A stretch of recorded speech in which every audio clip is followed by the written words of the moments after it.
Kublai api baro. Naga kitab Genesis kalanong baningkong dekat baningkong badbaar. Aka baningkong ublay ula tau yaga baneng bad ka kendo. Ka kendo kalalong ka ba klemdur bad ka ba suda bad ka jingdom kalatap ya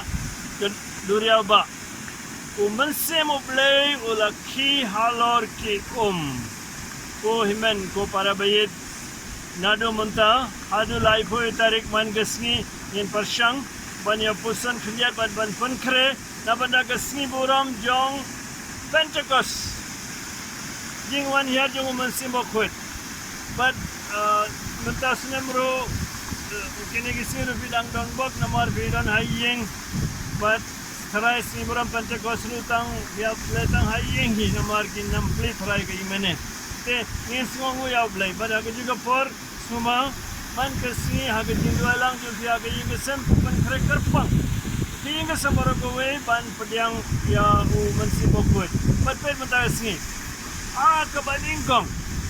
ka parte ka lolong kumno badong sudah bom don jingim but mana bondra ga jinge per alor ka parte ya ka balingkong o man sin jo blay dalawan ya pendawan kebojong mesin jeng blay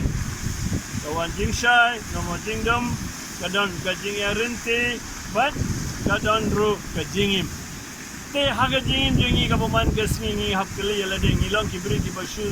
sa haga jingdom barbor ngidon jing kuslai jing arta ten nim te kumna balle ne ngilong kibri ki badon ke jing syai ju blay Jesus Christ bolong ke jing syai Paar haga jing jengi ngidon ka jing yarin tinem ni su em kulmar nim tep nim nang eye re balik lada kalong kumta kamu don man si jing play but ka jingim kapawan now play don kibri thank you im kim tep balik im kisikili kumno bilang su biang kibri ki badap daga bor jing play ka jing jengi kalong tang su biang te kalong tang su biang te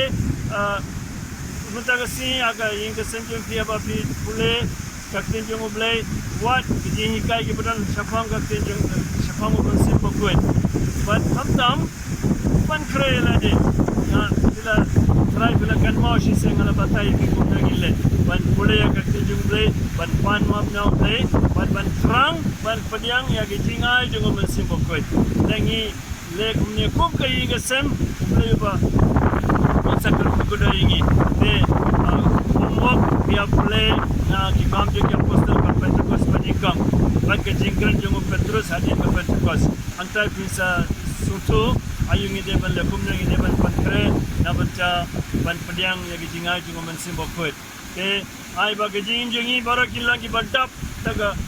bor ke jingai kisap kicalan jong mensim jong blai baru blai unsa karko kedai ti aga teng pa para kun para mensim bokut